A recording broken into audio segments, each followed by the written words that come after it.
નમસ્કાર વડીલો સહિત સૌ દર્શકો, શ્રોતાઓ, ભાઈઓ બહેનો, દેશ દેશાભરમાં જોઈ શકું છું આપ આવ્યા છો. આપનું સ્વાગત છે. આપની સેવામાં અમે હાજર છીએ. આજે આપણે એક અનોખો પ્રોગ્રામ, કોઈ ગુજરાતીએ પ્રાપ્ત ના કરી હોય એટલી સિદ્ધિ પ્રોફેસર ચંદ્રકાંતભાઈ પટેલે કરી છે. પરંતુ એમને આપણે આગળ એ પહેલા આજે બે અગત્યની વાત છે. આજે 4 જુલાઈ છે. બ્રિટનમાં ઐતિહાસિક ચૂંટણી થઈ રહી છે. જો આપણે વોટ આપવા ના બ્રિટનમાં રહેતા હોય અને વોટનો અધિકાર હોય અને વોટ આપવા ના ગયા હોય તો વિનંતી છે કે સમયસર વોટ આપજો. એક એક વોટની કિંમત છે. આ ઐતિહાસિક ચૂંટણી છે. આ દેશના ઇતિહાસમાં 7 કરોડની વસ્તીમાંથી માત્ર થોડા 8-10 એટલે અડધા ટકો પણ નહીં એવા સનાતન ધર્મના એક અનુયાયી ગૌરવવંતા પ્રાઇમ મિનિસ્ટર ઋષિ સુનક છેલ્લા 1.5 વર્ષથી રાજ કરે છે. સુંદર રાજ કરે છે. તેજસ્વી છે, કાર્ય સંપન્ન છે, પણ રાજકારણ છે. રાજકારણમાં અમુક રીતે ઋષિ સુનક યોગ્ય નથી. એ પ્રપંચી દેખાતા નથી. એ રંગ રેલિયા કરતા નથી. ખટપટી રાખતા નથી. અને વડાપ્રધાન તરીકે તો પણ એ બિરાજ્યા અને આ દેશમાં એક નવો ચારો કર્યો. હું ઈચ્છું કે આજનું ચૂંટણીનું પરિણામ એમને માટે સંતોષજનક નીકળે અને આ દેશના હિતમાં હોય. આજે અમેરિકાનો પણ રિપબ્લિક ઇન્ડિપેન્ડન્સ ડે છે. પરંતુ આપણે મુખ્ય વાત કરીએ ચંદ્રકાંતભાઈ પટેલ. ગુજરાતમાં રહેતો કોઈ પણ માણસ હોય, ધર્મ, વર્ણ, જ્ઞાતિ, જાતિ ગમે તે હોય, એ ગુજરાતી છે. ગુજરાતીની આગવી ઓળખ છે. વિશ્વભરમાં જે 32 બિલિયન, લગભગ 3.25 કરોડ ભારત વંશજીઓ વિદેશ રહે છે, એમાં ગુજરાતીઓનું સારું પ્રમાણ છે. અમેરિકા, કેનેડા, પછી બ્રિટનમાં અને બીજા ઘણા કન્ટ્રીમાં છે.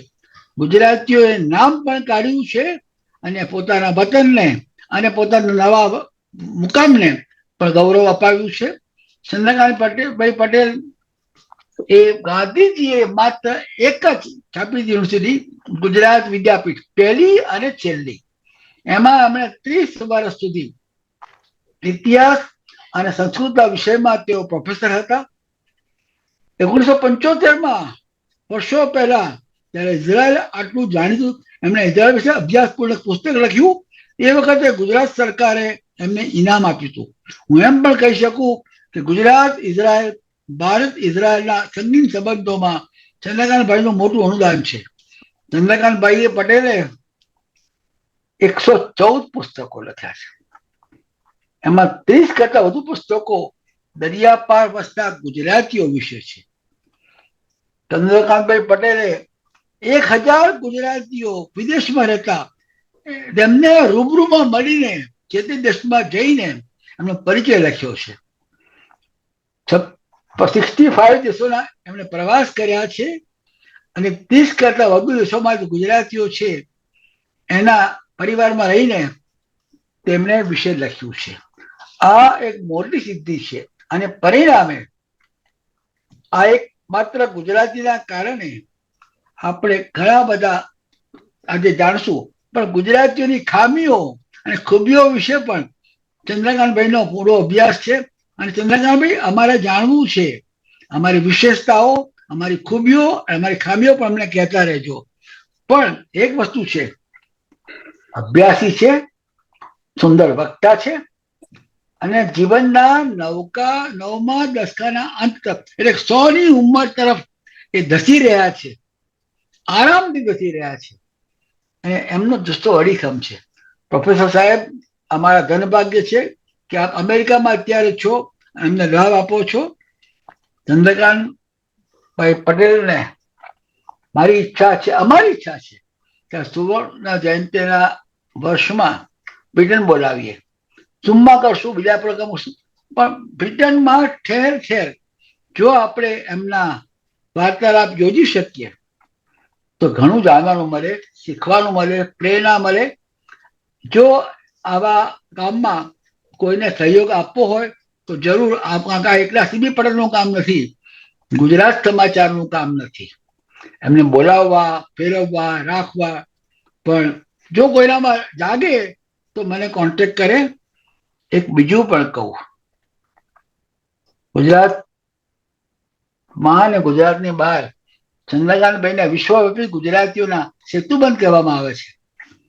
એ ગુજરાતના એમ્બેસેડર છે. આવા ઉચ્ચ કક્ષાના આજે મહેમાન મળ્યા. ચંદ્રકાંતભાઈ, ખરેખર I feel very happy, very privilege કે I know you for so many years. આપે લંડન આવ્યા હતા. લંડનના ગુજરાતી વિશે આપણે 3 અભ્યાસપૂર્ણ પુસ્તકો પણ લખ્યા છે. આજે કેટલાક પ્રશ્નો તમને પૂછવાની જરૂર ના હોય, પણ મારી ઈચ્છા છે કે તમે આ બધા વિશ્વમાં મળ્યા, ગુજરાતીઓને મળ્યા, એ વિશે કંઈક કહો કે 65 કન્ટ્રીમાંથી 30માં ગયા, આટલા મળ્યા હજારે. એ વિશે અમને કંઈક અમારા દર્શકો, વાચકોને કંઈક કહો અને અનુભવ કહો અમને. પ્રોફેસર સાહેબ, અમને રાહ આપો. નમસ્તે સીબી પટેલ. નમસ્તે. આપે મને બોલાવ્યો અને આ રીતે વાત કરી એનો મને આનંદ થયો.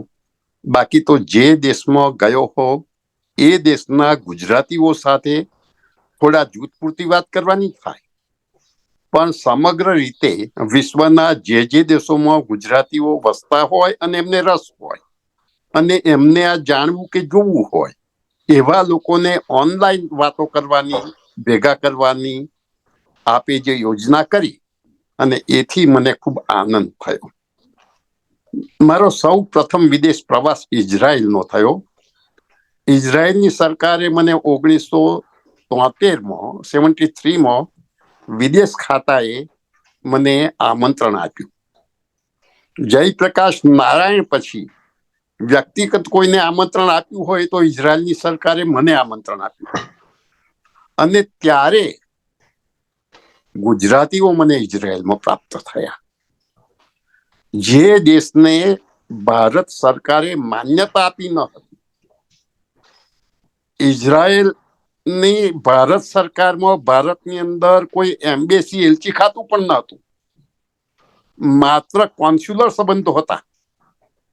અને ત્યારે મને ગુજરાતીઓ બહુ સરસ પહેલો અનુભવ થયો.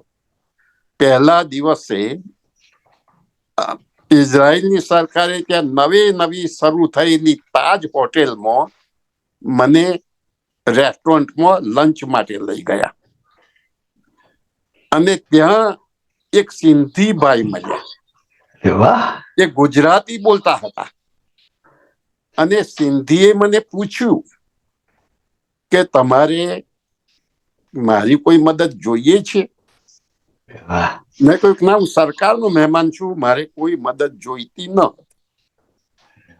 વાત તો એટલી જ થઈ. પણ પછી મારે ઇઝરાયલની સરકારની સત્તાવાર મુલાકાત પછી જ્યાં જવાનું થયું ત્યાં હું કોઈને જાણતો ન હતો અને હોટેલમાં હતો. ત્યાં અચાનક કોઈ ફોન આવ્યો, એડન હોટેલ જેરુસલેમની. તો ફોન આવ્યો નીચે ડેસ્કમાં કે કોઈ મારી રાહ જુએ છે, મારી મુલાકાત લેવા આવ્યું છે, તો તમે નીચે આવશો? પેલા ભાઈ તો અંગ્રેજી બોલે બરાબર છે. મેં રિસેપ્શનને કહ્યું કે હું નીચે આવું, એને બદલે જે આવ્યું એને ઉપર મોકલો. તો પછી રિસેપ્શને એ ભાઈને ફોન આપ્યો અને ભાઈ બતા હાય, અમદાવાદમાં વસેલા જ્યુ યહૂદી અને એમની દીકરી, એ દીકરી સાડી પહેરીને મને મળવા આવી હતી. બાપ દીકરી મને ગુજરાતીમાં કહે, આપ ક્યારે પધાર્યા? અને મેં એમને વાત કરી કેવી રીતે પધાર્યો, શું કર્યું. તો મેં એને પૂછ્યું કે બહેન, તું આ સાડી પહેરે છે, તને આ દેશમાં સાડીનો રિવાજ નથી ઇઝરાયલમાં, અને તું આ દેશમાં પછી સાડી પહેરે છે? કે અમદાવાદ સાયન્સ કોલેજમાં ભણી હતી. ઓહો હો. અને અમદાવાદ રહી હતી મારા ફાધર સાથે, પિતા સાથે. પિતા સામાન્ય રીતે મિલમાં કામ કરતા હતા અને ઇઝરાયલ આવવાનું થયું કેમ કે દુનિયાભરમાં ક્યાંય જન્મેલો યહૂદી માંથી જન્મેલો દીકરો, એના સંતાનો એને ઇઝરાયલમાં કાયમી વસવાનો, રહેવાનો, જવાનો અધિકાર છે. એનો જન્મજાત નાગરિક મનાય છે. એટલે એ રીતે અમદાવાદથી એ લોકો ઇઝરાયલ આવ્યા હશે. તો આ બેનને મેં પૂછ્યું કે તમને સાડી પહેરવાનું કેમ મન થયું? ત્યારે કે શું કોલેજમાં અમેરિકા જયારે ઇઝરાયલ આવી ત્યારે કોલેજમાં ભણવા લાગી ત્યારે મને બધા છોકરાઓ સાડી પહેરવું એટલે ખીજવે અને હોદ્દું હોદ્દું કે, બાઇબલનો શબ્દ છે, હોદ્દું ભારતીય લોકો માટે વપરાય. એટલે મને ગુસ્સો ચડે. એટલે હું પોતે બોલું હું હોદ્દું છું જાઉં હોદ્દું જ છું. અને પછી હું સાડી પહેરીને જ જવા લાગી. જાણવા ખાતર એ બેન પછી તે છોકરી ભણી અને ઇઝરાયલની રેડ ક્રોસની હેડ બની. એવા આ ઇઝરાયલમાં ગયો ત્યારે બીજા કેટલાક લોકોએ મને એમને ઘેર રહેવા બોલાવ્યો. ઇઝરાયલની સરકાર મને ના પાડે કે ભાઈ કોઈને ઘેર રહો અને તમને અગવડ પડે, કશું થાય તો જવાબદારી અમારી.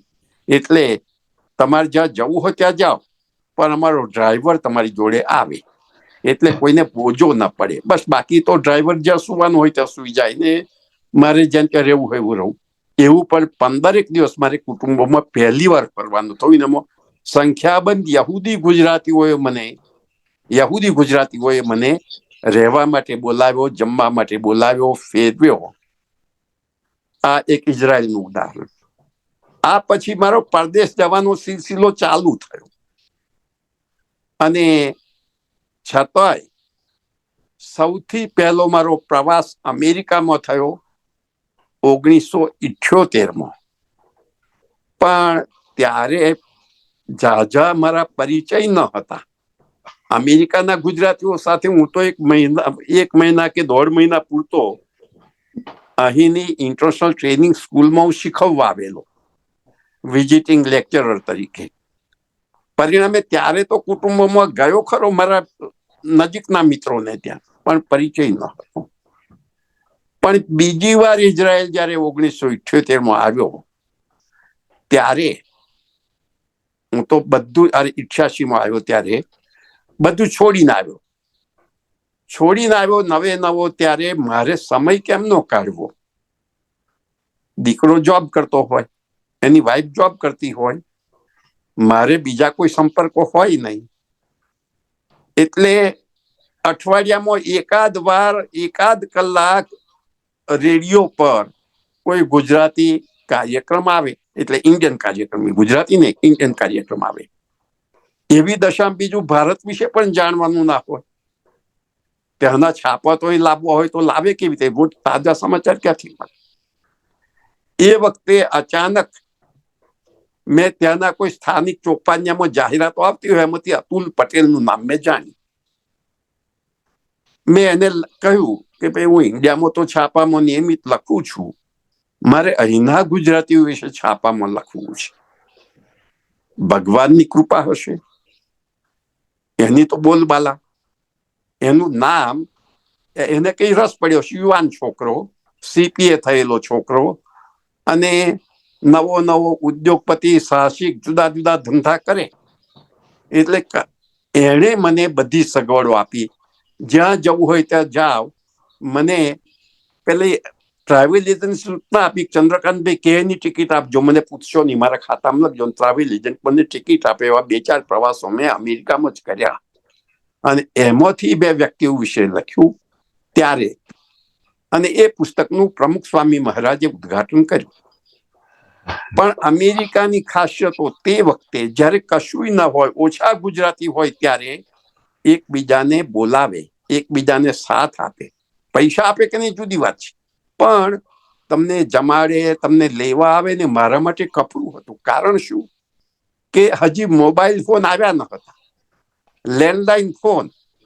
અને જે મને લેવા આવવાનો હોય એને હું નામથી જાણતો હોઉં, એના ઘરનો ફોન નંબર મારી પાસે હોય, એ ભાઈ આવ્યો હોય એની પાસે પણ ફોન તો હોય નહીં, અને એરપોર્ટ પર ઉતરું ત્યારે મેં જોયા ના હોય કોઈ દિવસ, એટલે શોધું કે એમને કલાક રાહ જો, અડધો કલાક રાહ જો, ફોન પેલા પૈસા આપીને ફોન કરવાનો હોય એમાં ફોન કરું તો એ કદાચ પાછળ જ ઉભા હોય કે જડે કઈ ઊભો છું તમે આવો, ને મારે જવું પડે. પણ એ બધામાં મેં મુસાફરી કરી અમેરિકામાં, અને પછી તો ફોન પણ આવ્યા પછીના જમાનામાં. મેં શરૂઆત કરી એ લખવાની 1995માં, અને જેનું 95માં પહેલું પુસ્તક અમેરિકામાં ગુજરાતીઓનું પ્રમુખ સ્વામી મહારાજે ઉદ્ઘાટન કર્યું. અનુપમ મિશને અમેરિકામાં પણ ઉદ્ઘાટન કર્યું, અને મારો જુસ્સો વધ્યો ત્યારે બીજો ભાગ પણ થયો, અને સીબી પટેલે મને લંડન આવવાનું આમંત્રણ આપ્યું 2000માં, અને આવું તો મેં કોઈ કલ્પ્યું ન હતું. હું લંડન 78માં ગયો હતો પણ કોઈને ઓળખું નહીં. ત્યારે મને જે જોયું હતું, મળ્યો હતો ફક્ત પ્રવાસી તરીકે ઇઝરાયલથી પાછા ફરતા, પણ બીજા કોઈ સંબંધો ના હતા. પહેલી વાર સીબી પટેલે મને આમંત્રણ આપ્યું. એટલું જ નહીં, મારા માટે એમણે જ્યાં જવું હોય લંડનમાં આસપાસના વિસ્તારોમાં ફરવું હોય ફરવાની બધી વ્યવસ્થા કરી, અને અનુપમ મિશને મને રાખ્યો. પણ ત્યારે કેટલાક પરિચયો થયા. એ પરિચયોમાં મને કાંતિભાઈ નાગડા પણ હતા, ત્યારે સીબી પટેલને ત્યાં કામ કરતા જ્યોત્સનાબેન પણ હતા, માણેક પરિવાર હતો. એવા બધા ઘણા પરિચય થયા મને. દહ્યાભાઈ કવિ નામના એક ભાઈ હતા, એ યુગાન્ડામાં ત્યારે ભૂતકાળમાં પાર્લામેન્ટના સભ્ય પણ હતા, અને અમેરિકા લંડનમાં આવીને વસેલા. ગુજરાતી હોવાનો પહેલો ભાસ થાય એવો હું જ ગયો, એટલે દાળ ભાત લાડુ શાક કરીને જમાડ્યા. મને આનંદ થયો, અને મેં તો ગાંધીજીની સંસ્થામાં કામ કરેલું. તો એ ભાઈ મને આશ્ચર્ય થયું કે ગાંધીજીની વાતો કરે એટલું નહીં, ગાંધીજી વિશે એમણે કાવ્ય રૂપે ઘણું બધું લખેલું. ગાંધીમાં જે ભગવાન દેખતા. અને એવી જ રીતે મને રસિકભાઈ પટેલનો પરિચય થયો, રસિકભાઈ વસોના, અને આફ્રો એશિયન ઇન્સ્યોરન્સ કંપનીના માલિક. મૂળ દારે સલામના હતા એ, અને દારે સલામમાં 20 વર્ષ કાઢ્યા પછી એ લંડન આવેલા, અને એમની ઇન્સ્યોરન્સ કંપની એવું જબરું કાઠું કાઢેલું કે ઇન્સ્યોરન્સ કંપની જે બીજી કંપનીઓ ઇન્સ્યોરન્સ લેતી હોય એ ઇન્સ્યોરન્સ કંપનીઓના ઇન્સ્યોરન્સ લે. કેમ કે વિમાનનો અકસ્માત થાય અને 200 કરોડ ચૂકવવાના હોય તો ક્યાંથી ચૂકવે? એ કંપનીઓ દેવાનું કાઢે. એટલે જુદી જુદી કંપનીઓ આવી જે હોય એવી કંપનીઓ પોતાનું જે દેવું હોય કે જવાબદારી બીજા પર નાખે, અને બીજા એ ઇન્સ્યોરન્સ લે, એવી એમની કંપની હતી. તો વાત તો એ થઈ કે રસિકભાઈનો મને સારો અનુભવ થયો ત્યારે.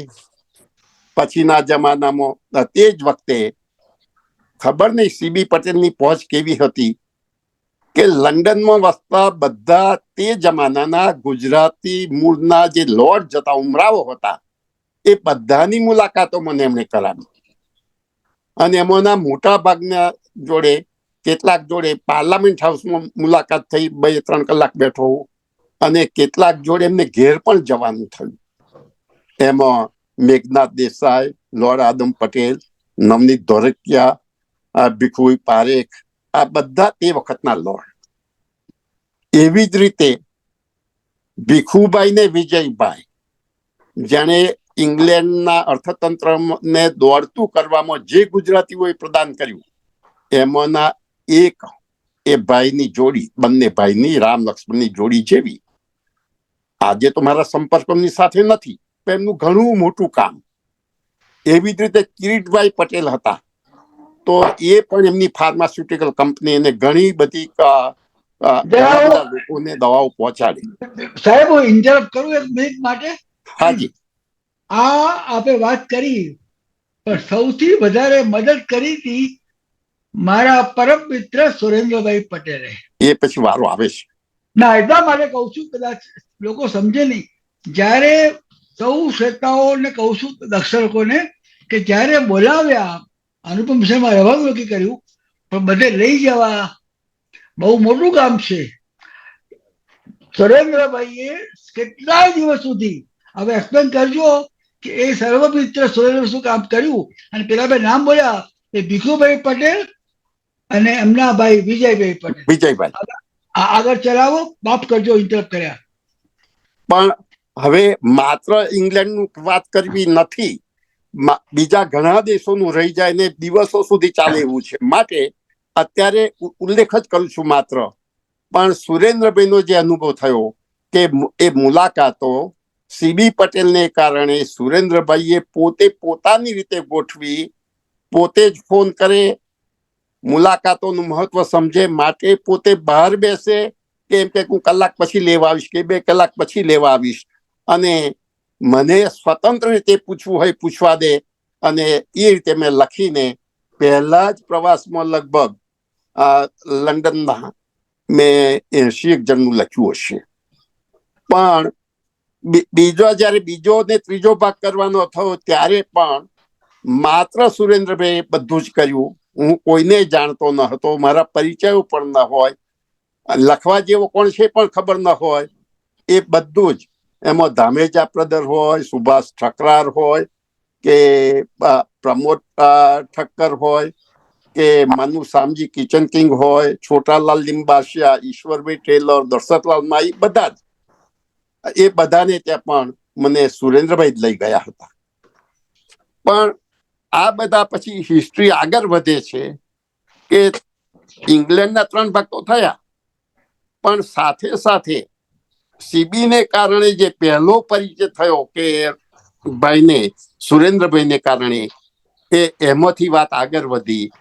રસિકભાઈ પટેલ જે હતા, રસિકભાઈ મને કહે કે ચંદ્રકાંતભાઈ, તમે અમારું તો લખ્યું, અમે તો ઇંગ્લેન્ડમાં વસીએ છીએ, પણ મારી અડધી જિંદગી તો દારે સલામમાં આફ્રિકામાં ગઈ છે. હવે તમે આફ્રિકાનું ના લખો તો કેમ ચાલે? મેં કહ્યું મારો કોઈ પરિચય નથી, હું કોઈને ઓળખતો નથી, ક્યાં રહેવું, ક્યાં ખાવું, કેવી રીતે જવું, કશી જ ખબર નથી. તો રસિકભાઈએ ઉદારતા બતાવી અને બધી જ વ્યવસ્થા એમણે મારી એકલાની નહીં, મારા પત્નીની પણ બિઝનેસ ક્લાસની ટિકિટ સાથેની વ્યવસ્થા લંડનથી બધે જ જવાની કરી એમણે. આ યુગાન્ડા, તાંઝાનિયા ને કેન્યાની, અને એમાં પણ ખૂબ સારા પરિચયો થયા. અને એ બધું પૂર્વ આફ્રિકાના ગુજરાતીઓ વિશે મારું પુસ્તક થયું. એમાં મને યાદ રહેવા કાયમી પાત્રોમાં એક અબ્દુલ લાખા નામના મુસ્લિમ ભાઈ હતા. એ કેન્યાની હાઈકોર્ટના એક જમાનામાં ચીફ જસ્ટિસ હતા, મુસ્લિમ અબ્દુલ લાખા. તો અબ્દુલ લાખા એવી વ્યક્તિ કે જેના ઘરમાં માત્ર ગુજરાતી બોલવાનું. એમણે નક્કી, એમના ફાધર મધરે નક્કી કરેલું કે ગુજરાતી ન બોલે એને દંડ કરવો, ને ગુજરાતી બોલે એને સજા કરે, પ્રોત્સાહન આપવું. એટલે એના પૈસા દર મહિને જે પોકેટ મની આપે એમાંથી જો ગુજરાતી ન બોલ્યો હોય, ઘરમાં જો અંગ્રેજી જ બોલ્યો હોય તો એના પૈસા કાપી લે પોકેટ મનીમાં. અને એ ભાઈ શુદ્ધ ગુજરાતી બોલતા હતા, અને મુસ્લિમ હોવા છતાં પણ આફ્રિકામાં ગુજરાતીઓનું એમણે સરખું રાખેલું. આ એક મને યાદ રહ્યું. એવા એક ભીમજીભાઈ પટેલ હતા. તો ભીમજીભાઈ સૌરાષ્ટ્રના સામાન્ય વિસા ઓસવાર વણિક, જૈન વણિક. પણ એ માણસ મને એટલા માટે યાદ રહ્યું કે એને ઘેર મને જમવા 2 વાર બોલાવે. તો એ મને એમ કે મારા બંને દીકરાઓ, દીકરાની પત્નીઓના સંતાન બધા હોય ત્યારે તમારે આવવાનું, એટલા માટે કે સંસ્કાર જુદા જ પડે. અને એવું જ કરે, અને બધા ભાતના પ્રશ્નો પૂછે. અને એ ભીમજીભાઈ બિડકો કંપની આજે, હવે મને અત્યારે સંપર્ક ન હોય, પણ જયારે લખ્યું ત્યારે આપણે જેને ડાલડા ઘી વનસ્પતિ ઘી કહીએ છીએ એવું એ વનસ્પતિમાંથી ત્યાં ડાલડા ઘી બનાવવાનું કે એમનું પોતાની કંપની બિડકો ઘી બનાવે એની મોટી ફેક્ટરી રોજના 800 ટન તો એ આપણે જેને સ્પ્રેડ કહીએ છીએ બટર કહીએ છીએ સોયાબીન કે મગફળીમાંથી બનાવે રોજના 200 ટન સાબુ બનાવે એની આ પેદાશોમાંથી અને એ બધું પાછું ત્યાં આપણે જેને તાડ કહીએ છીએ તો એ તાડના ખજૂરાનો જે ઝાડ એ ઝાડ એમને રોપવા માટે સરકારે આખો ટાપુ ભેટ આપેલો એમને કે લીધેલો એમને તો એટલે એવા બધા માણસો બીજું મારી વ્યવસ્થા રસિકભાઈએ કરી હતી મળવાનું ને એ બધું આફ્રિકામાં તો કેન્યામાં મનુભાઈ ચંદરિયાને મળવાનું થયું એ ચંદરિયાના ભાઈ રતિલાલ ચંદરિયા હું માનું છું કે લંડનમાં હતા અને ઘણી બધી પ્રવૃત્તિઓ કરતા મનુભાઈ ચંદરિયા ત્યાં વિસા ઓસવાલ જૈનોની કોમ્યુનિટી તે જમાનામાં 22,000 હતી હું ગયો ત્યારે કે 26,000 હતી તો એમને ત્યાં કામ કરતા બધા આફ્રિકાના બીજા લોકોને ત્યાં જવાનું થયું બધા જ કે કામ કરનાર જે મોટી ફેક્ટરીઓ હોય બધાને બપોરનું લંચ આપે તો મનુભાઈ હોય કે બીજા એવા કેટલાક લોકો જૈનો હોય તો એ એમ માને કે લંચ તો આપવાનું પણ લંચમાં વેજીટેરિયન લંચ આપે શ્યામવાણી પ્રજા જન્મજાત માંસાહારી ગરીબ પ્રજા બપોરે કામ કરતા કરતા ખાવાનું રિસેસમાં મળે એ જૈન ખાવાનું હોય દાળ ભાત રોટલી શાક હોય આ બીડકોના ભીમજીભાઈ નું એ રીતે જમતા બપોરે લંચમાં એમને ત્યાં તો બસ 500 માણસ 1000 માણસ જમતા હોય તો બધા લાઈનમાં ઉભા રહે લાઈનમાંથી વારો આમ લેવાનું 2 4 5 કાઉન્ટર હોય 10 કાઉન્ટર હોય તો ભીમજીભાઈ પોતે એમનો દીકરો તરુણ કે એમનો નાનો દીકરો વિમલ એ બધા લાઈનમાં ઉભા રહે અને એ પોતે પેલા ખાઈ જ ખાવાનું એટલે ગુજરાતી ભાષા અને એ તો કે જૈન ધર્મનો હિન્દુત્વનો પ્રચાર થયો નહીં તો કે એમને ખાવા પીએ એટલું નહીં એને કારણે શાકાહારનું મહત્વ વધે છે ને એટલે મને ભીમજીભાઈ નું યાદ છે મને મનુભાઈ ચંદરિયાનું તો આખું સામ્રાજ્ય ઉદ્યોગોનું એવું અને એવા જ બીજા ઘણા બધા ત્યાં કેન્યામાં હતા એક રમણભાઈ પટેલ હતા ભાદરણના અને કોસ્મોસ ડ્રગ્સ પ્રાઇવેટ લિમિટેડ નામની એમની ફાર્માસ્યુટિકલ પ્રોડક્શનની કંપની એ રમણભાઈએ કેન્યામાં મોટી કોર્પોરેટ વિદેશી કંપની હોય ગ્લેક્સો હોય ધારો કે ફ્રાઇઝર હોય બીજી કંપની હોય ત્રીજી કંપની હોય એ બધી કંપનીઓ બાદ કરતા કેન્યાની આખા દેશમાં સૌથી મોટી કંપની એમની ડ્રગના ઉત્પાદનમાં અને વિવિધ પ્રકારનું દાન એમણે ગુજરાતીઓ માટે આપ્યું વતનમાં પણ આપ્યું માણસોને પણ પોષા અને ત્યાં સાર્વજનિક દાનો પણ ઘણી સંસ્થાઓમાં પોતે કાયમ દવાઓની સગવડ મફત આપી તો એ રમણભાઈ મને યાદ છે લંડનમાં જે છે હતા હવે છે કે નહીં મને ખબર પણ નથી લક્ષ્મણભાઈ પટેલ માફ કરજો એ 2 વર્ષ પહેલા ગુજરી ગયા બહુ મહાન માણસ તો લક્ષ્મણભાઈ મને નૈરોબીનું સ્વામિનારાયણ મંદિર એ બતાવવા કે તમે બતાવવા લઈ ગયા જમવાનું ત્યાં જ રાખ્યું એમણે તો દોડતા દોડતા મારા કરતા મોટા હતા તો દોડતા દોડતા ઉપર ચડે ને બહુ ઊંચું મંદિર ઊંચું પગથિયા ઘણા બધા ચડવાનો અને બિલકુલ શાકાહારી તો એવા મને કચ્છી લોકો જ્યાં હોય ત્યાં આફ્રિકાના દેશોમાં પહેલા ગયા એ જ્યાં હોય ત્યાં કચ્છીઓની મોટી ખાસિયત એ કે બાંધકામના ધંધામાં હોય લાકડાના ધંધામાં હોય જે પ્રદેશમાં રણ પ્રદેશ ત્યારે જ્યાં જંગલો કે વૃક્ષો ન હોય ત્યારે એમણે વૃક્ષોના નિકંદનનું કામ કર્યું કેમ કે લાકડાના મોટા મોટા બેન્સા આંદામાન નિકોબારમાં આપણે ત્યાં ગયો તો કચ્છીઓના હતા આંદામાન નિકોબારમાં થોડા દિવસમાં રહેવાનું થયું તો કચ્છીઓ કે લાકડા જંગલો એમને જ અને બધે ના હોવા જોઈએ એવું થયું પણ કચ્છીઓ સાહસિક પ્રજા અને મોટાભાગના કચ્છીઓ સ્વામિનારાયણ. હું જ્યાં જ્યાં ગયો આફ્રિકામાં સંખ્યાબંધ કચ્છી, પણ સ્વામિનારાયણ, શાકાહારી અને સખત મહેનતુ. પેલા લક્ષ્મણભાઈ એમ કે જયારે કે નવે નવા ગયા ત્યારે મારી વાઈફ કે છે તગારો ભરે અને હું માટી ખોદું અને નાના નાના કોન્ટ્રાક્ટ રાખીએ અને એમાંથી લક્ષ્મણભાઈ ઊંચે આવેલા. નાના કામમાંથી મોટો કામ રાખે. એવું સેસલ ટાપુઓમાં ધનજીભાઈ છે. તો ધનજીભાઈ એવા કે પહેલી વાત ટપાલ કોઈ આવે તો સીધી સેન્ટ્રલ ઓફિસમાં ધનજીભાઈને ત્યાં કામ કરનાર કોઈની ટપાલ આવે ત્યાં તો સેન્ટ્રલ ઓફિસ ચેક કરે કઈ ડ્રગ્સ તો નથી ને. બીડી પીતો, ડ્રગ્સ વાપરતો, કોઈ પણ ખબર પડે તો નોકરી કાઢી મૂકવાનો. એમનો નિયમ જ આ કે નોકરીમાં રહેનાર માણસે કોઈ વ્યસન કશું ચાલે નહીં. બધું એમને કે ચેક કરે, પગાર ઊંચો આપે. પણ આવા મને કેટલાક અનુભવો છે. અને એવી જ રીતે યુગાન્ડાની વાત કરીએ તો એક મિત્ર ત્યાં મને મળ્યા, મહેશભાઈ પટેલ, એ વડોદરાના. આ તો આપણે સામાન્ય વાત જ કરીશું, બાકી આખા દિવસો ચાલે. પણ મહેશભાઈની પાસે આફ્રિકાના 45 દેશોમાં ઓફિસો, આફ્રિકાના 45 દેશોમાં, બ્લેક આફ્રિકામાં બધી એમની ઓફિસ. અને એવી જ રીતે એમની દુબઈમાં ઓફિસ, એવી રીતે સિંગાપોરમાં પણ ઓફિસ, અને બોમ્બેમાં પણ ઓફિસ, અને ગાંધીધામમાં નહીં, સોરી, કંડલામાં એમની ઓફિસ. પણ શું કરે, હું કોઈનું નામ નહીં આપું, બહુ મોટો પ્રશ્ન ઉભો થયો કે તુવેરની દાળના અથવા અનાજના મોટા વેપારી, મોટા એટલે કેવા કે 2 લાખ ટનનો સોદો કરે, 50,000 ટનનો સોદો કરે, અનાજ, તલ બધાનું. આફ્રિકામાંથી પણ એવું બધું ખરીદે.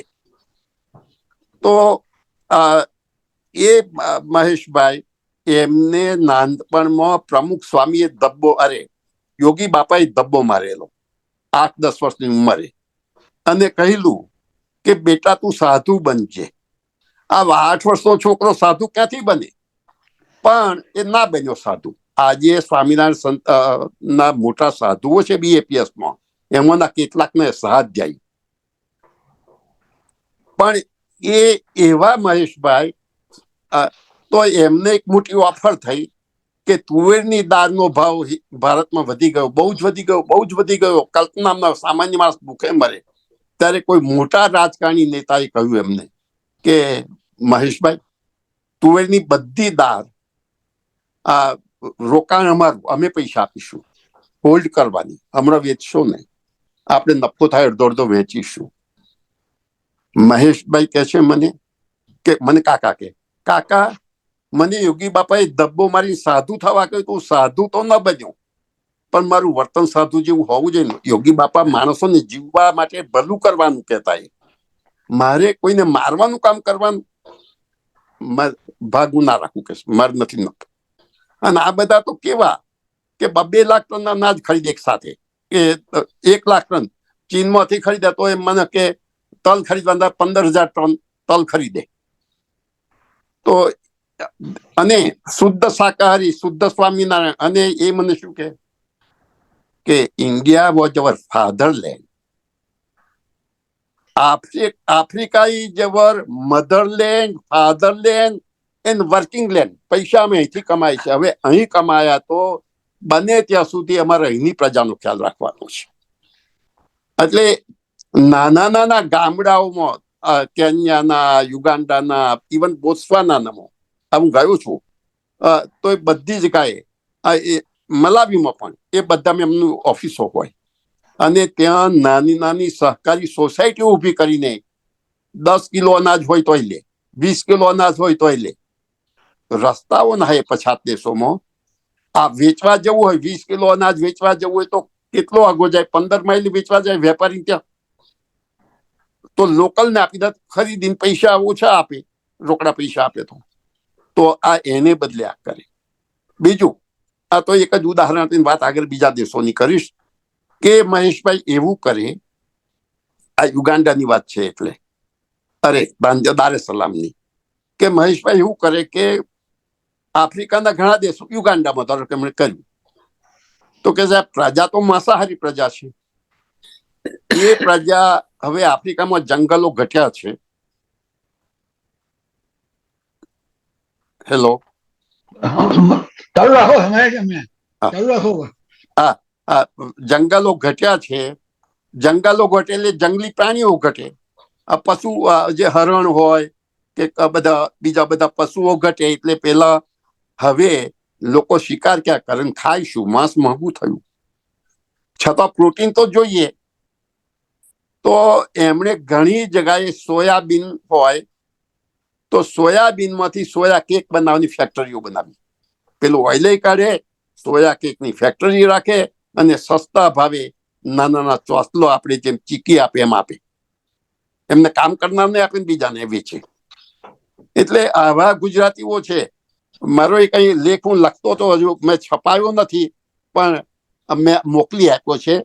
કર્મભૂમિના કલ્યાણમાં ગુજરાતીઓ જ્યાં જ્યાં જાય છે ત્યાં ગુજરાતીઓ એ ત્યાં રહેતા હોય અથવા તો વેપાર કરતા હોય, ત્યાં બાપ દાદા વસ્યા હોય, પોતે વસ્યા હોય, તો એના ઉદ્ધારનો, એના કલ્યાણનો પહેલો ખ્યાલ રાખે છે. દૂધમાં સાકરની જેમ પારસીઓ ભરી ગયા એમ ગુજરાતીઓ ભરી જાય છે, અને એટલે જ કમાય છે. અતડા રહેતા નથી. આ ગુજરાતીઓની મોટી ખાસિયત. બીજી વાત, પણ આફ્રિકાની જ વાતો તો ઘણી થાય. બોત્સવાનામાં હું ગયો છું, અને બોત્સવાનામાં પણ એવા મોટા મોટા માણસો ગુજરાતીઓ છે. ત્યાં મંદિર ચાલે. એક જ હું નામ ઉલ્લેખ કરું, અશ્વિન ભંડાર નામના ભાઈ, હવે મારા દીકરા જેવડા ઉંમરના, દીકરા કરતા હોય નાના, એ આખા બોત્સવાનાના મોટા મોટા બિલ્ડર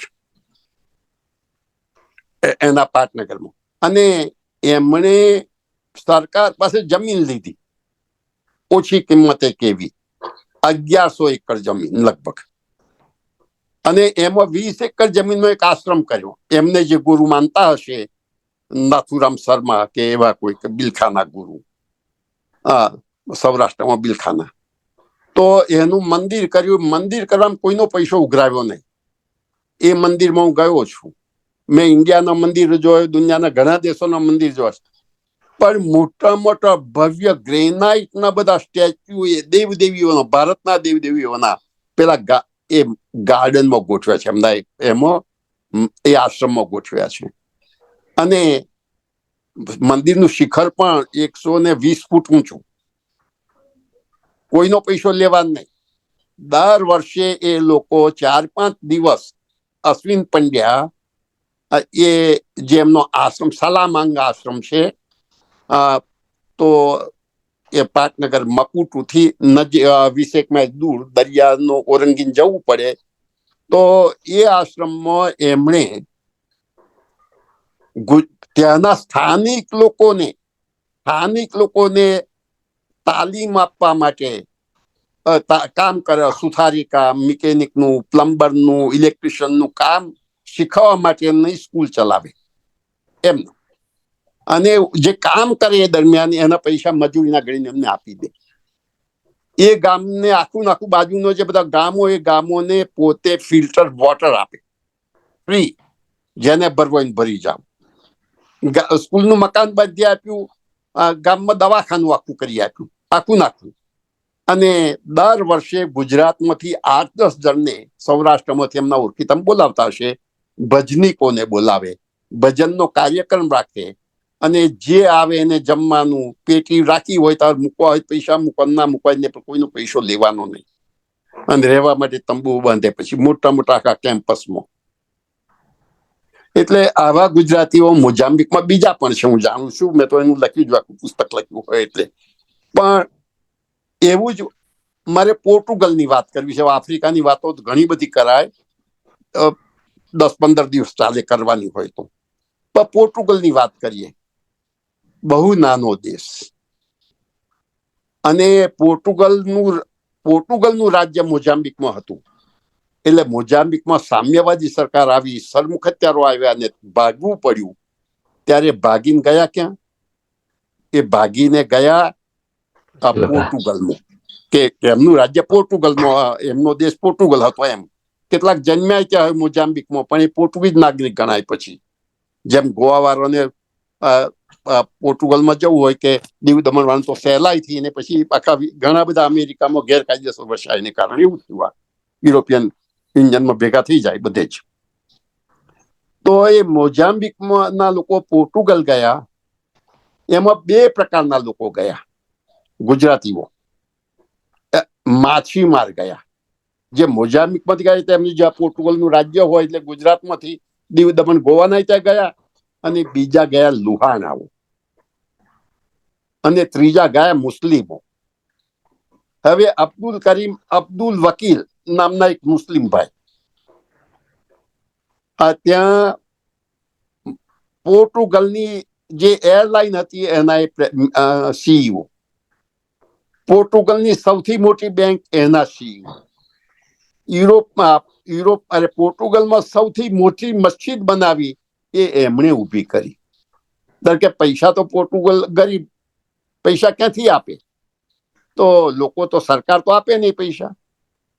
કેવો બુદ્ધિવાન મુસ્લિમ લિસ્બન પાટનગર, તો લિસ્બનની અંદર જે દેશોની એમ્બેસી હતી મુસ્લિમ દેશોની, એવા દેશોના એમ્બેસીમાં જઈને મુલાકાત કરી કે ભાઈ તમારા કર્મચારીઓ, તમારા દેશમાંથી આવેલા કર્મચારીઓ નમાજ ક્યાં પડી? અહીં તો મસ્જિદ છે નહીં. તો બધા અરબ દેશો પૈસા જોઈએ એટલા આપે. અને દુનિયામાં 45 જેટલા દેશો મુસ્લિમ દેશો છે કે તો એ બધાની એમ્બેસી ત્યાં હોય, બધાના પૈસા લાવ્યા અને સૌથી મોટી મસ્જિદ ત્યાં કરી, જેમ લંડનમાં થયું છે તેવું. અને બધા પ્રકારના મોટા સરકારી તંત્રમાં એનો હસ્તક્ષેપ એ ભાઈનો. બીજા મને મળ્યા ત્યાં કાંતિભાઈ સવજાની. કેવા કાંતિભાઈ સવજાની? જેણે દુનિયામાં ક્યાંય મહાત્મા ગાંધી અને કસ્તુરબાનું સ્ટેચ્યુ પતિ પત્નીનું સાથે હોય રાજ્યના પાટનગરમાં, એવું નથી. અને એ પાછું સ્ટેચ્યુ ઉદઘાટન કોણે કર્યું? પોર્ટુગલના પ્રમુખ પાસે કરાવ્યું એમણે. એવું જ હિન્દુઓનું સ્મશાન ગૃહ કર્યું અમે પહેલી વાર. હજુ લંડનમાં હિન્દુઓનું સ્મશાન ગૃહ થશે, અનુપમ મિશન કરે છે, પણ થાય ત્યારે. ત્યાં સુધી તો કોઈ સ્વતંત્ર સ્મશાન ગૃહ છે જ નહીં હિન્દુઓનું, કે જ્યાં બધા વિધિ વિધાન થતા હોય, જ્યાં મંદિર હોય ને મરી ગયા પછીની વિધિઓ પણ કરે, એવું તો છે જ નહીં. તો એમણે કાંતિભાઈએ કર્યું. અને એવું સનાતન મંદિર કર્યું, કોઈ એમાં બધા જ ભગવાન હોય. તો એ સનાતન મંદિર તો કરે, બધા મંદિરો કરે છે. અને દુનિયાભરમાં જ્યાં જ્યાં હું ગયો ત્યાં આટલા બધા દેશોમાં BAPS નું મંદિર ના બન્યું નથી કે સ્વામિનારાયણ ના હોય એવા. એ તો મળ્યા જ છે મને. પણ આ મંદિર એવું કર્યું કે જે મંદિરમાં કેન્ટીન કરી, માત્ર શાકાહારી ભોજન મળે, ત્યાં ખાવું હોય તો ખાવ, બધા જ પ્રકારનું રેસ્ટોરન્ટ જેમ 24 કલાક ખાવાનું મળે. પણ એટલું જ નહીં, ટિફિન લઈ જવું જ ઘેર મળે. જેને પત્ની નથી, પરદેશ ગઈ છે, વતનમાં ગઈ છે, વિધુર છે, એકલો માણસ નોકરી કરવા આવ્યો છે, ગુજરાતી કે ઇન્ડિયન, એ બધા માટે ખાવાની સગવડ એ કાંતિભાઈ સવજાનીએ કર્યું. અને ડેનકેક નામની મોટી કંપની, જે આખા યુરોપમાં ત્યારે સૌથી વધારે જાણીતી આ બધી સ્વીટ્સ બનાવતી, અમેરિકન જે હોય તે વેસ્ટર્ન સ્વીટ્સ, તેના સ્થાપક અને માલિક હવે એમણે વેચી દીધી. બીજા એવા જ કાંતિભાઈ દાવડા. કાંતિભાઈ દાવડાએ આ બધાએ તો કાંતિભાઈ સવજાની કર્યું, તો એમણે ભાતથી એમના કંપનીના કામ, જે મોટું વેચાણ હોય યુરોપના દેશોમાં, તેના જે કંપનીને માલ વેચતા હોય કે લેતા હોય એવા લોકો પાસેથી પૈસા લીધા અને થોડા લુહાણા પૈસા આપ્યા. પણ આ કાંતિભાઈ દાવડાએ એવું કર્યું કે સરકાર પાસે જમીન 20 એકર જમીન, ઓછી નહીં, ત્યાં શિવ મંદિર કર્યું. કેવું શિવ મંદિર? કે જેમાં લગ્નનું સર્ટિફિકેટ આપવામાં આવે. જેને કોઈ લગ્ન કર્યું હિન્દુ વિધિ મુજબ, એ હિન્દુ વિધિ મુજબ લગ્ન થાય અને આપે. કોણ એના સભ્યો? જુઓ મજાની વાત, પૈસાદારો હોય એ તો બીજે જાય, પણ શિવ કોના દેવ? શિવ છે એ તો મૂળ દેવ, સનાતન દેવ, તાકાતવાન દેવ, બધાના દેવ. સ્મશાન, એમને કોઈ નિડરતા, કોઈ બીક નહીં. સ્મશાનમાં એમનું હોય. એમાં ગામથી છેવાડે એમણે શિવ મંદિર કર્યું, પણ શું એમાં બન્યા કોણ વધારે સભ્યો હિન્દુઓ કરતા હોય? મોટી વસ્તી ત્યાં માછીમારોની છે. કયા માછીમારો? દીવ દમણમાંથી દિવેચા કહેવાય. એવા જે લોકો પોર્ટુગલ સામ્રાજ્યમાં ને કારણે ત્યાં વસ્યા, એ દિવેચાઓ જે હજી પણ માછલા પકડતા હોય, નાની દુકાનો ચલાવતા હોય, સામાન્ય જીવન જીવતા હોય, એવા દિવેચાઓ અને તે થોડા લુહાણાઓ, એ બધાથી એમણે મંદિર ઊભું કર્યું. હજુ તો ઘણું બધું કરે છે મંદિરમાં. હજુ એમને ફંડની જરૂર છે, પણ ફંડ મળે એમ નાના દેશમાં ફંડ મળે કેટલું એમને, પણ કરે છે. આ બીજી મજાની વાત મને આવી યુરોપની, જો પોર્ટુગલની જ કરી તો ઇંગ્લેન્ડની વાતો તો ઘણી કરી. જર્મની વિશે કહેવાનું મન થાય છે. એક મિનિટ જે એક્સેપ્ટ કરું હે? સાહેબ, પહેલી વખત આ સોનેરી સંદર્ભમાં સતત 35 મિનિટ કોઈ વિક્ષેપ વગર આપ બોલ્યા છો. તમારા ફેફસા બહુ મજબૂત છે, તમારા 100થી વધારે નક્કી છે. પણ મારી ઈચ્છા છે કે આજે તમે ઘણી બધી વસ્તુ આવરી લીધી. અમારા પણ જે ચીનની વાત કરવાની બાકી છે. ના ના, હું વાત સાંભળો. તમે બહુ મારા મનમાં જે આપણે ખાબી વાત કરી. એક મારી ઈચ્છા છે કે જે આફ્રિકાની વાત કરી, પોર્ચુગલની વાત કરી, પણ ગુજરાતીઓની મર્યાદા હોય, ખાસ કરીને સરસ. તવંગર દેશોમાં હોય. તમે વાતો કરી મહેશભાઈની, કાંતિભાઈ, બધા ઓળખું છું. કોકિલાબેન મારી ભેગા આવ્યા, આપણે ચુસ્તાબેન બી આવ્યા હતા. પણ મારે જાણવું છે તમારા થ્રુ કે આપણે એવા પણ પાત્રો મળ્યા હશે કે તમે તેને ઉમદા ગુણો કહો છો, એનો અભાવ હોય. આપણે ખરાબ વાત નથી કરવી, પણ તમારા થ્રુ હું ઈચ્છું કે બધે આપણને સુગંધ પ્રસરે. ગુજરાતીતા છે, દેશનો પ્રેમ છે, ભાષાનો પ્રેમ છે.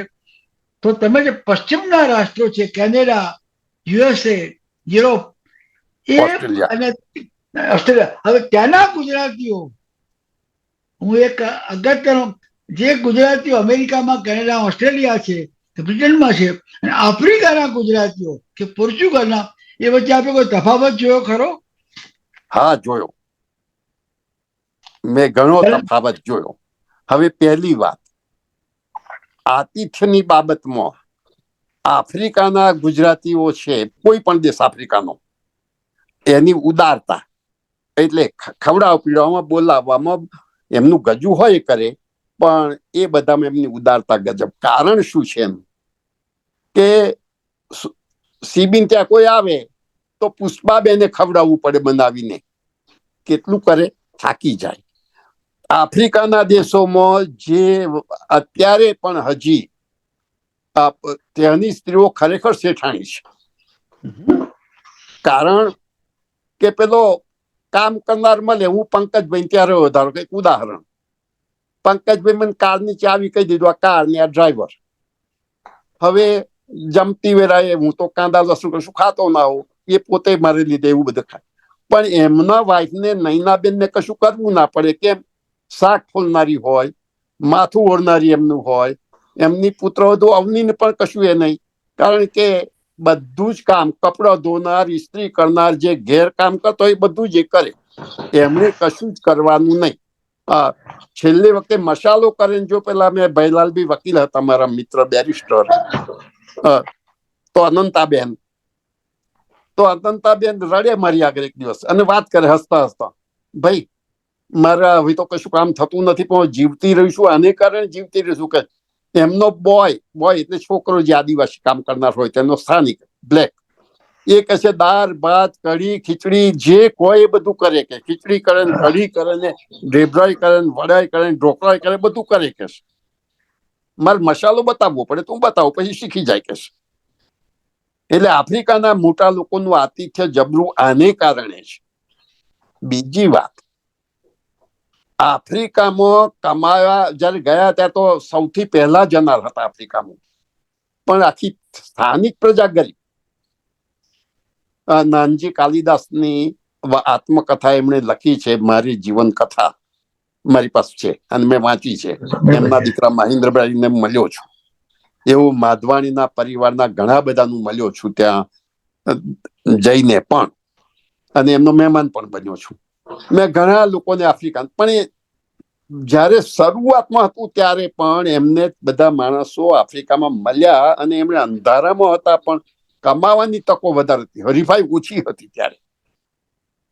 હવે ત્યાંથી થાક્યા ભાગવાનું થયું, ટક્યા જુદી વાત છે, પણ એવા લોકો બીજે ગયા ત્યારે એમણે એકડે એકથી કરવું પડ્યું છે. યુરોપમાં ગયા એટલે ઇંગ્લેન્ડ, ફ્રાન્સ, જર્મની બધે ગયા ત્યારે એકડે એકથી જેને કરવું પડ્યું એ બધા લોકોને ફરીથી પેલા સંસ્કારને કારણે એમની સમૃદ્ધિ છે, એમની આતિથ્ય પણ છે, એમની ઉદારતા પણ છે. પણ જે નવા જે ગયા છે તે ભારતમાંથી ગયા, ગુજરાતી છે, પણ પછી એ વાત ગુજરાતી 5-7 વર્ષમાં ગુજરાતી જન્મથી રહ્યા છે. પેલા સંસ્કાર ભૂલે એમને બધાને અમેરિકનો જોડે કે એમને મૂળ ઇંગ્લેન્ડના લોકો જોડે એમના જેવા થવું છે. કપડામાં, ભાષામાં, વર્તનમાં હું ને મારી પત્ની, કદાચ બહુ કુટુંબ હોય તો, અથવા મારા સંતાનોને મરવું હોય તો મરે 16 વર્ષ પછી, 18 વર્ષ પછી, એના કાળજી રાખવાની બહુ ઓછા લોકો કરે છે. એ તો આ ધર્મની સંસ્થાઓ જો ન હોત, ઇસ્કોનને કારણે, BAPS ને કારણે, સ્વામિનારાયણ સંપ્રદાય, મોરારી બાપુ ત્યાં જતા થયા આ યુરોપના દેશોમાં, અને ઇન્દિરા બેટીજી જતા થયા, ભાઈ રમેશભાઈ ઓઝા જતા થયા, તો એ બધાને કારણે સંસ્કાર જેટલા પરિવારોમાં રહ્યા એ રહ્યા, બાકીના સંસ્કાર ગયા છે એ બહુ સ્પષ્ટ વાત છે. મેં ઘણા બધાને જોયા છે. હવે બીજું કે વતન અંગે દાન આપવાની વાત જૂની પેઢીના ગુજરાતીઓમાં જે હતી એવી નવી પેઢીના ગુજરાતીઓમાં ઓછી છે કદાચ. મને જાજા અનુભવ ન હોય, પણ હવે પહેલું પોતાની 10 પેઢી 15 પેઢી સુધી ખાય એટલું ભેગું કરો, સરકારને ટેક્સ આપીને છુપાવીને જે કરીને. ત્યારે પેલા આફ્રિકામાં વસતા ગુજરાતીઓ હતા એ પોતે, મેં એવા પરિવારો વિશે જાણ્યું છે કે મોમ્બાસા હોય કે બંદરનો વિસ્તાર જ્યાં હોય, દાર એ સલામ હોય, તો કેટલાક લોકો નિયમિત સામાન્ય સ્થિતિ વાળા હોય તો બંદરે જાય, કોઈ દેખાય ગુજરાતી અજાણ્યો આવ્યો છે, ચાલો મારી ઘેર ખાજો, રહેજો, પાછા એમ કે ભલામણ કરે કે પેલો તો અજાણ્યો જ આવ્યો અને ક્યાં જવું એ ખબર ના હોય ને, અંદર પૈસા જોઈતા હોય, નોકરી કરવી હોય, મજૂરી કરવી હોય તો બધા ઓળખીતાને ગોઠવી દે. ત્યારે એ હવેના જમાનામાં દેખાતું નથી જ. અમેરિકા હોય કે ઇંગ્લેન્ડ હોય કે જર્મની હોય,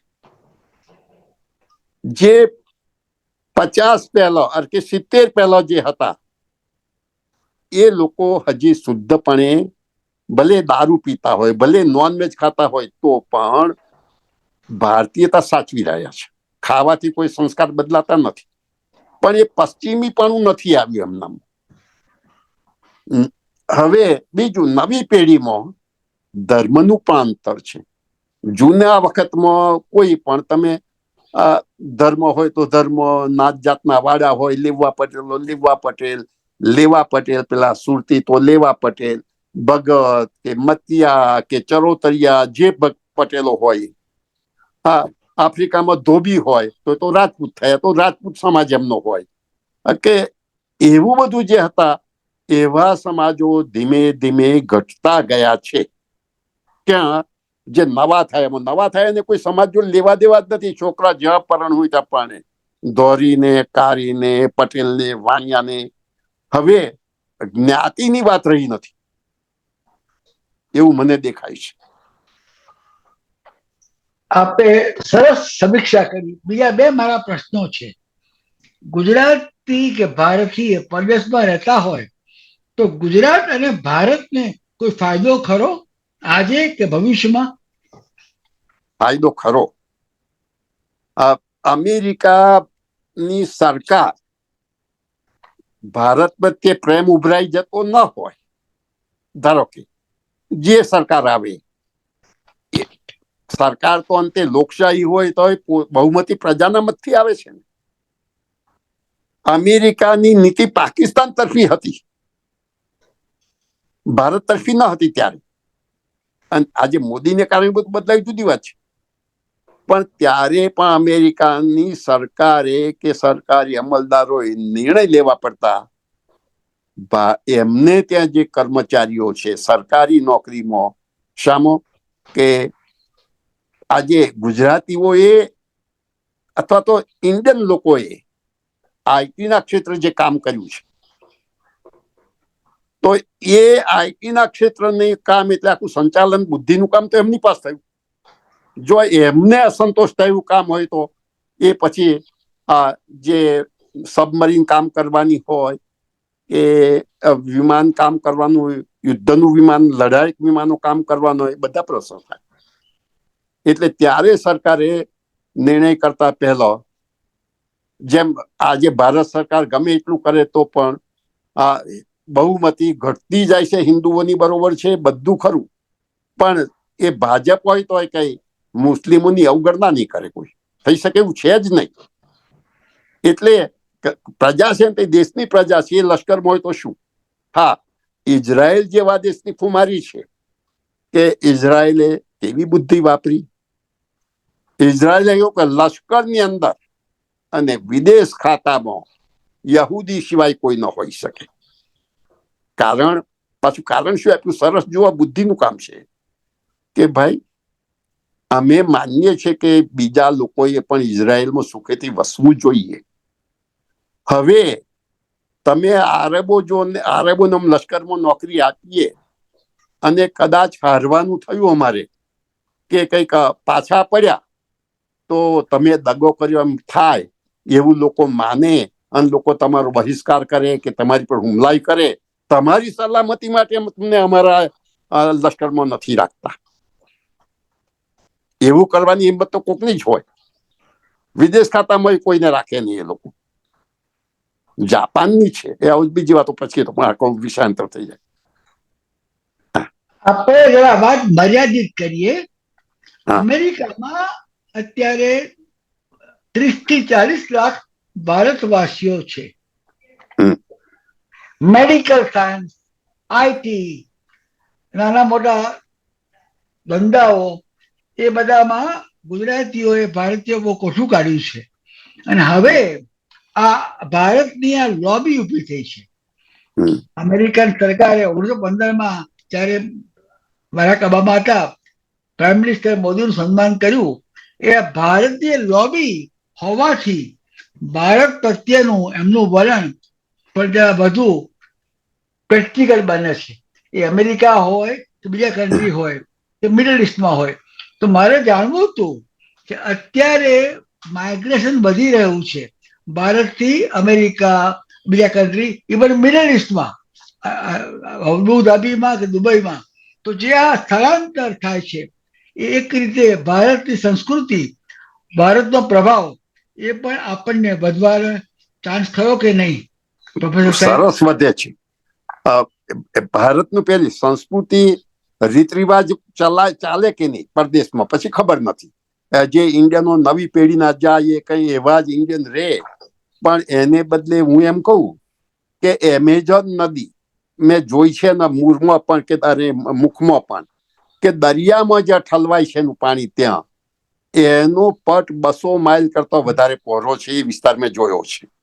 પણ એ બધું સારું પાણી, પીવા જેવું પાણી.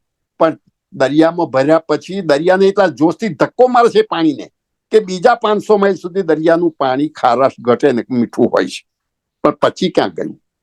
એમ આ નવી પેઢી હવે શિક્ષણ લીધા પછી આપણા શિક્ષણમાં હવે બિન સાંપ્રદાયિકતા, સેક્યુલરની વાત ઘુસાડી ઇન્દિરાજીએ. કોઈને પૂછ્યા વગર, પાર્લામેન્ટને પૂછ્યા વગર, નેતાઓ જેલમાં હતા, બધું જને જા. તો એ શબ્દો ઘુસાડ્યા એટલે સંસ્કૃતિની વાત પતી ગઈ. સંસ્કૃતિનું શિક્ષણ સરકાર એને રક્ષણ નથી આપતું, ધર્મ કે સંસ્કૃતિને. અત્યારે મોદી સરકાર ઈચ્છે તો એવું ના કરી શકે, ભવિષ્યમાં થાય જુદી વાત છે. પણ અત્યારે તો હજને મદદ કરે તો પેલા યાત્રીઓને મદદ ના કરી શકે. એ બને કેમ? ત્યારે એ સંસ્કૃતિ ભારતના લોકો જઈને પરદેશમાં જઈને પણ નવી પેઢીમાં જો ધર્મના સંસ્કાર ન પામ્યા હોય તો આ ધર્મગુરુ જાય છે ને કારણે ફેર પડે તો બાકી કશો જ ફેર પડે નહીં. અને પણ આર્થિક રીતે જરૂર ફેર પડે. નવું હું આવ્યો હું અમેરિકામાં, ત્યારે મારા સગાવાલા હોય ઇન્ડિયામાં, એમને મદદ કરવા હું પૈસા મોકલું. મને થાય કે હું પાછો કોક દિવસ જઈ. મારા એવા ઘણા બધા મિત્રો છે જે નવા આવેલા યુવાનો હોય તો હજી વતનમાં જમીન ખરીદે, હજી વતનમાં બેંકમાં પૈસા મૂકે, હજી ડિપોઝિટો કરે ઇન્ડિયામાં ડોલરમાં કે જેથી વધારે વ્યાજ મળે. બરાબર. પણ જે સ્થાયી થઈ ગયા, 2 પેઢી વર્ષ થઈ એટલે એમના સંતાનો છે, સંતાનોને વતનમાં કશું રહ્યું નથી, કોઈ ઓળખાણ રહ્યું નથી, ભાષા નથી રહી, તો એ લોકો પછી શું કરવા વતનમાં પૈસા મોકલે. એટલે એથી ફેર નહીં પડે. પણ આ નવા જે જાય છે ને કારણે તાત્કાલિક ફેર પડવાનો ભારતને આર્થિક રીતે ઘણા બધા પૈસા ફોરેન એક્સચેન્જ. આમાં 2 વસ્તુ છે કે પેઢી દર પેઢી સ્થળાંતર થયા પછી આપણે સ્થાયી થઈએ અને સંજોગો બદલાય, જ્ઞાતિ એ અર્થમાં મર્યાદિત બને, વ્યવસાય વ્યાપક બને, એ આર્થિક અને બીજા બધા કારણો છે એ સહજ રીતે નવી પરિસ્થિતિ બતાવે. પ્રોફેસર સાહેબ અને આવા પ્રશ્નો ઘણા થાય, પણ આપણા પુસ્તકો મેં બતાવ્યા 3 પુસ્તકો, આપે એક અદ્ભુત કામ કર્યું છે. મારી પાસે એ પુસ્તકો હાજર છે, પણ બતાવાય તો ના, બતાવો ને, બતાવો પ્લીઝ, બતાવો. એક બતાવું પ્લીઝ. આ તો હાજર જેટલા પડ્યા હોય મારી પાસે. જરૂર પ્લીઝ. અમેરિકામાં ગુર્જર દેખાય એમ પણ હું જરા એટલે ખ્યાલ આવે. એક મી દેખાશે, ખબર નથી પડતી. સરખું રાખો, દેખાય વચ્ચે રાખો. અમેરિકાના ગુર્જર શિખરો. અરે વાહ. આનું અંગ્રેજી છે, ગુજરાતી છે, બંને છે. પોર્ટુગલના ગુજરાતીઓ. કમનસીબે એ ખબર ને કારણસર આ જો બતાવવું એ પ્રમાણે આવવું જોઈએ. હા, જો આ છે પૂર્વ આફ્રિકાના ગુજરાતીઓ. 1 મિનિટ હું બધું છું તો દેખાશે. પૂર્વ આફ્રિકાના ગુજરાતીઓ. માફ કરજો, મહેશભાઈ દેખાય છે? ભલે માફ કરજો, કઈ કેમેરામાં તકલીફ છે. કઈ વાંધો નહીં. અહીંયા જોઈએ છે, જોઈ શકાય છે, પણ મૂકવા છે. એક વસ્તુ કહી દઉં.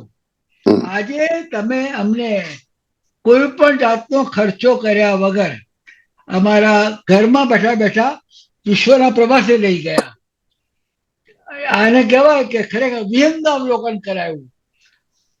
એક મારી ઈચ્છા છે કે કોઈને કઈ પ્રશ્ન પૂછવા હોય અત્યારે ઝૂમ પર તો જરૂર એનો લાભ. શ્રીજીતભાઈ, કોઈના પ્રશ્ન પૂછવા હોય તો આવો અદ્ભુત અવસર નહીં મળે.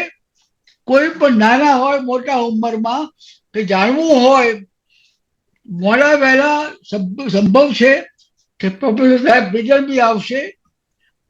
આવતા પહેલા આજે કઈ પૂછવું, કોઈ જાણવું હોય તો પ્લીઝ હવે દરબારમાં જરૂર પધારો. આ સોનેરી સંગત તમારી છે. કુસુમબેન, આપને કઈ પૂછવું છે બેન? અમારા કુસુમબેન વિદુષી બેન છે, તેલંગાણભાઈ મારી મોટી બેન જેવા છે. કુસુમબેન પોપટ બહુ મોટી ઉંચારા માણસ છે, એમને પૂછવું હોય તો સાંભળો. બોલો બેન. એટલું બધું જાણવા મળ્યું છે કે હજુ ને હજુ વધારે ને વધારે એની ઝંખના થાય છે કે હજુ કેમ વધારે ન સાંભળીએ એમ. આમાંના ઘણા બધા દેશો મેં જોયા છે અને બધામાં કઈ કઈ ખાસિયત હોય છે. એવી રીતે આખા વિશ્વમાં કઈ કઈ ખાસિયત તો હોવાની જ છે. એ આપણને જાણવા મળે, આ વિશ્વ પ્રવાસી પાસેથી જ મળે આપણને. વાહ વાહ વાહ, થેન્ક યુ વેરી મચ. આપણા આશીર્વાદ છે. જો ભગવાનની ઈચ્છા હશે તો પ્રોફેસર સાહેબ લંડન બી આવશે, ઇંગ્લેન્ડ બી આવશે. બીજા કોઈને કોઈ પ્રશ્ન પૂછવા હોય તો બોલો જગદીશભાઈ, જરૂર બોલો પ્લીઝ. જગદીશભાઈ દવે. ચંદ્રકાંતભાઈ, આપે મારો પણ ઇન્ટરવ્યુ લીધેલો હતો અને પુસ્તકમાં છપાયો પણ છે. ત્યારે શરૂઆતમાં પહેલી વાર સુરેન્દ્રભાઈએ જ્યાં ઇન્ફોર્મેશનમાં ગોઠવેલું તે વખતે એનો આનંદ પણ છે. હજી એ પુસ્તક સચવાઈને રહ્યું છે અને એનો ઉપયોગ પણ કરું છું. મારું જ્યારે ભાષણો વગેરે કરવાના હોય ત્યારે એ પણ સાથે નોંધેલું. મારો પ્રશ્ન એક જ છે, આ અનુપમ મિશનની અંદર જે શાલીન માનવ રત્ન એ આપે શરૂ કર્યું અને એની પાછળનો હેતુ શું હતો અને એ આખું ઉત્તમ રીતે ચાલી રહ્યું છે આખું અનુપમ મિશન દ્વારા, તો એની થોડી માહિતી આપી શકાય ટૂંકમાં, એકદમ ઝડપથી? શાલીન માનવ રત્ન જયારે કર્યું ત્યારે મારી પાસે પૈસા ના હતા, પણ જમીન વેચાઈ હતી, મેં પૈસા એમને આપ્યા. મને રસ એટલા માટે પડ્યો કે જસવી સાહેબ કાયમ કહેતા હોય કોઈને આ બુદ્ધુ છે બુદ્ધુ છે બુદ્ધુ છે એમ કયા કરો તો માણસને પછી એવું થાય કે હું બુદ્ધુ જ છું, બીજું શું. સારા થવાની પ્રેરણા ના મળે. પણ સારો હોય અને ઓછો સારો હોય પણ એને જો વખાણ કરો, જે ગુણ હોય એનો વખાણ કરો, એટલા પૂરતો, તો એ માણસને પોતે શરમ આવે કે છોકરો એમ માનો કે પહેલો નંબર પાસ થતો હોય કે બીજો નંબર પાસ થતો હોય, આપણે કહીએ છોકરો હોશિયાર છે, તો છોકરો પછી બીજું એનો પહેલો નંબર સાચવી રાખવા પ્રયત્ન કરે અને એનું જોઈને બીજાને પ્રેરણા મળે. એમ સમાજમાં સારા માણસો હોય, જુદા જુદા ક્ષેત્રના, સાહિત્યના હોય, કલાના હોય, ધર્મના હોય, ઉદારતાના, દાતાના હોય, શિક્ષણ કે આરોગ્યની પ્રવૃત્તિના હોય કે જે કઈ હોય, તો એવા લોકોની કદર થાય તો એ કદરને પરિણામે માણસોને બીજાને પ્રેરણા મળે. અને હું તો માનું છું કે જો આવી કદર કરવી હોય તો એ તો મેં પૈસા આપ્યા પછી મારું કશું ચાલે નહીં, તો જેને એવોર્ડ આપવો હોય આપે. પણ હું માનું કે બનતા સુધી યુવાનોને એવોર્ડ આપે તો વધારે સારું, કે એમાંથી એ ભવિષ્યમાં કામ સારું કરે. પણ મારા જેવા માણસને એવોર્ડ આપવાનો હોય એ ઉંમરના નહીં, તો હું તો ફૂલાવું કે મને બહુ જ માન આપ્યું, બહુ માન આપ્યું, પણ એથી હું મરી જવાનો, પછી કોને બીજું થવાનું એમાં? હું બીજું કામ કરવાનું નથી પછી. અને એની સાથે નાનકડો બીજો સવાલ કે આ ઉંમરે આટલી સક્રિયતાનું રહસ્ય શું? કશું નહીં, ભગવાનની કૃપા અને સીબી જેવા મિત્રોનો પ્રેમ. બીજું કોઈનું ખરાબ જો ભગવાનમાં માનવું કે ભગવાન જે કરે છે કે બધું ઓછું મારું ધાર્યું થવાનું છે, તો ભગવાન જ કરવાનું, તું શું કરવાનું? મારે જે કરતો હોય કર્યા કરવાનું. એટલે આજે પણ હું સવારમાં 5:30 રોજ ઉઠતો હોઉં, રાત્રે 11 વાગે સુઈ જતો હોઉં, કંઈક નું કંઈક રોજના 20, 25, 50 ફોન ચાલતા હોય, વાંચતો હોય, દર અઠવાડિયે મારી કોલમના લેખો લખતો હોઉં, બીજું લખાતું હોય, અને દરરોજ કઈ મારી પાસે અહીંના જ ફોન નહીં, 2-4 જુદા જુદા દેશોના ફોન થતા આવતા હોય. ગમે છે મને અને યાદ રહેશે ભગવાનની કૃપાથી. સીબીના જેવું છે, સીબીને વર્ષો પહેલાનું બધું યાદ કર્યા કરે એવું મને પણ. મેં 1954માં જે વિદ્યાર્થી ભણ્યા હશે મારી પાસે, એવા વિદ્યાર્થીઓનો મને હજુ પરિચય, એક સંબંધ ચાલુ છે જીવતા. પણ મારા કેટલાય વિદ્યાર્થીઓ અક્ષરધામ કે કૈલાસવાસી, ગોલોકવાસી થઈ ગયા છે. કેમ કે હું જયારે કોલેજમાં ભણાવતો હોઉં તો મારો વિદ્યાર્થી, કેટલાક વિદ્યાર્થીઓ મારા કરતા 10 વર્ષ મોટા હોય, કેમ કે પેલું MA કરવું હોય કે BA કરવું હોય, ન કરે તો સરકારની નોકરીમાં પગાર અટકે, તો પાછલી ઉંમરે ભણવા આવ્યા હોય બિચારા. બરાબર. એટલે એ લોકો તો પહોંચી ગયા હોય પાછા. પણ છે હજુ એવા મારા મિત્રો છે કે જુદી જુદી સંસ્થાઓના સંચાલક હોય, વિદ્યાર્થી અથવા સારા પોસ્ટ પર હોય, કલેક્ટર બન્યા હોય, આવું હોય તેવું હોય, સારા ડોક્ટર, અમેરિકામાં પણ મારા વિદ્યાર્થીઓ છે. એ બધા હોય ત્યારના. એટલે ભગવાનમાં શ્રદ્ધા, બસ.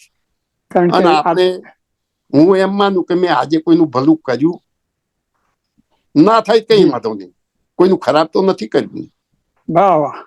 સારું કામ કરવાનું, ના થાય તો આપણો વિચારો નથી, પણ કોઈનું આપણા હાથે અહિત ન થવું જોઈએ. અને દરેક માણસનો સ્વભાવ કે મેં નથી આપ્યો.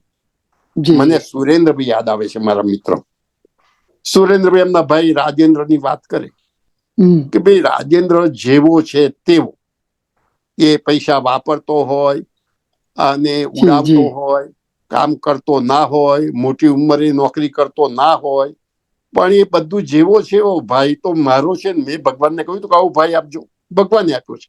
ભગવાને આપ્યો છે, સગાઈ તૂટવાની છે, મારે સગાઈ સાચવવાની છે, અને મારે વાહ. એનું બધું જે સારું થાય કરવાનું છે. વાહ વાહ. તો હું પણ એ જ માનું છું કે જે આપણા હાથમાં નથી, ભગવાને કર્યું છે, આપણે બદલી શકવાના નથી, તો આપણે થાય એ કર્યા કરો, આપણી જવાબદારી હોય. બરાબર, બહુ સરસ.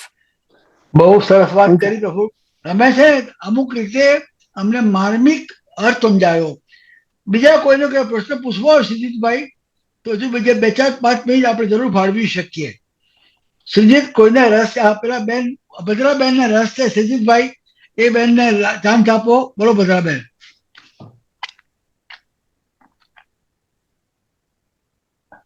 આ ભદ્રાબેન કયા દેશમાંથી બોલો છો? જરા નામ બી આપજો, અમને ખબર પડે.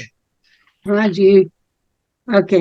હું ન્યુયોર્કમાંથી બોલું છું, અરે હા. યુએસએ ની. અને I just retired. I am a gynaecologist.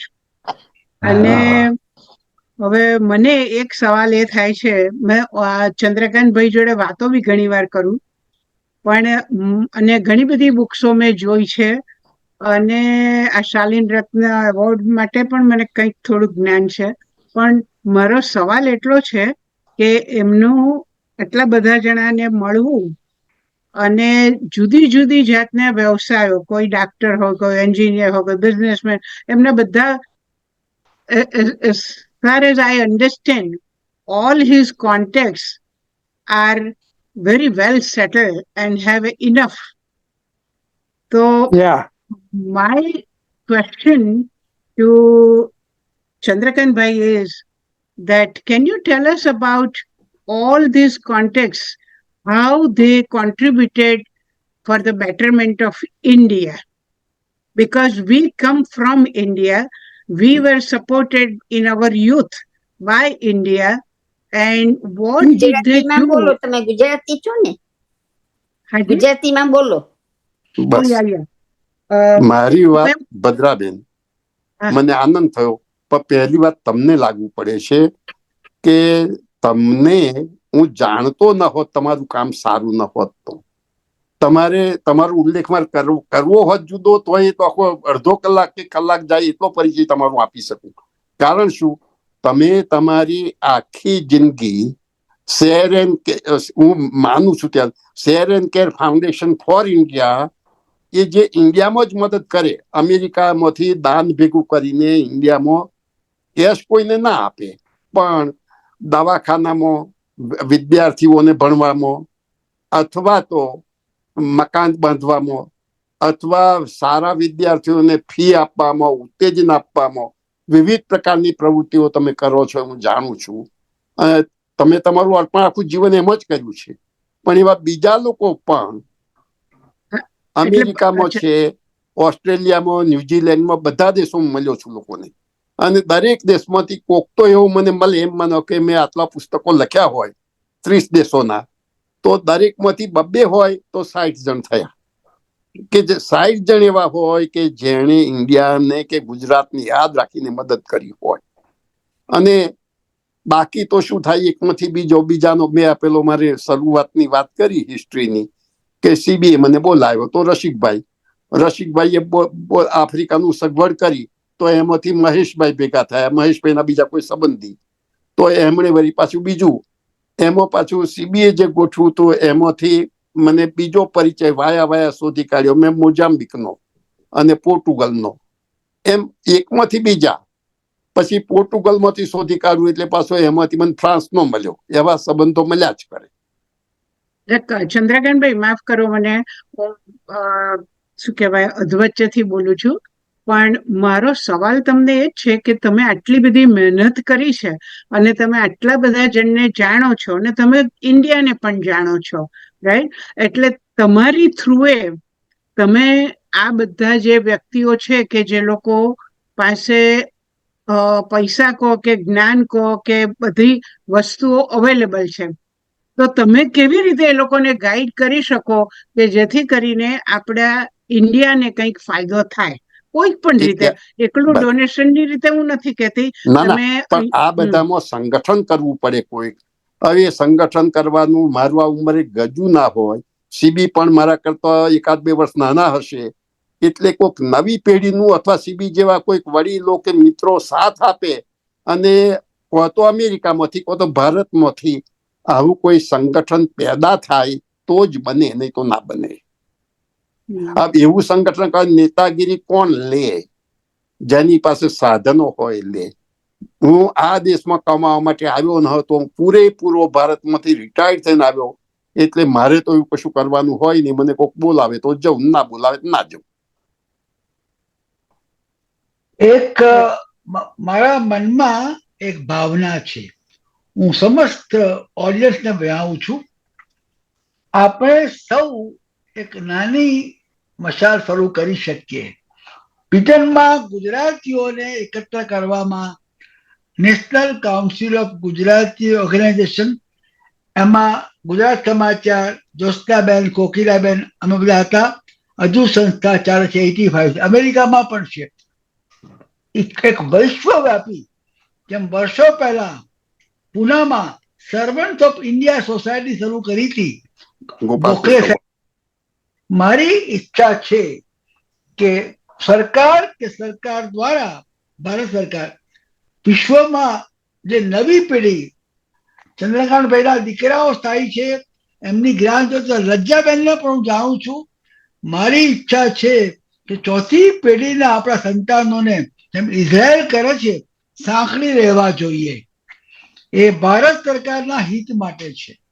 અને મેં અંગે રજૂઆત માનનીય નરેન્દ્રભાઈને પણ કરેલી છે કે જો ચોથી પાંચમી પેઢીને આપણે સામેલ નહીં કરીએ, સાંકળી નહીં રહીએ, તો વૈશ્વિક પ્રભાવ જે અત્યારે ભારતનો છે, જેનો લાભ મળે છે, અને આ આંતરરાષ્ટ્રીય લગ્ન કરે, રીત રિવાજ બદલાય, પરંતુ એમનો આત્મા, સંસ્કાર ભારતીય છે. એ અથવા કંઈ થવું જોઈએ. એક વસ્તુ કહી દઉં સાહેબ, પેપરમાં મહેશભાઈ કે કોકિલાબેન કે જ્યોત્સનાબેન કે હું કે નિલેશભાઈ, મહેશભાઈ, અમે કહી શકીએ, પણ આ બધા સોનેરી સંગતના ઊંડા ઈરાદા એ છે કે અંદર આપણામાં પણ કંઈક જણજણવું જોઈએ. બ્રિટનમાં આવતા 24 કલાકમાં સત્તાના સૂત્રો બદલાય છે. અમેરિકા નવેમ્બરમાં બદલાશે. આપણે પણ સમજી લેવું જોઈએ કે સરકાર સરકારનું કામ કરે, સમાજ સમાજનું કામ કરે, પરંતુ સમાજના જેમ સંતો વાતો કરી, આપણે ઇસ્કોનની વાત કરી, BAPSની વાત કરી, કચ્છી મંદિરોની વાત કરી, વૈષ્ણવોની વાત કરી, એ ગુરુ પરંપરાનો એક લાભ છે, જેમાં એક સતત જળવાઈ રહ્યું છે. બદલાબેન, આપણી પીડા હું સમજી શકું એમ છું. હું પણ મનમાં ઈચ્છું કે જે ભારત અને ભારતની બહાર વસતા સંતાનો વચ્ચે જે સાંકળ છે એ મજબૂત બને અને બંને પક્ષને લાભ થાય.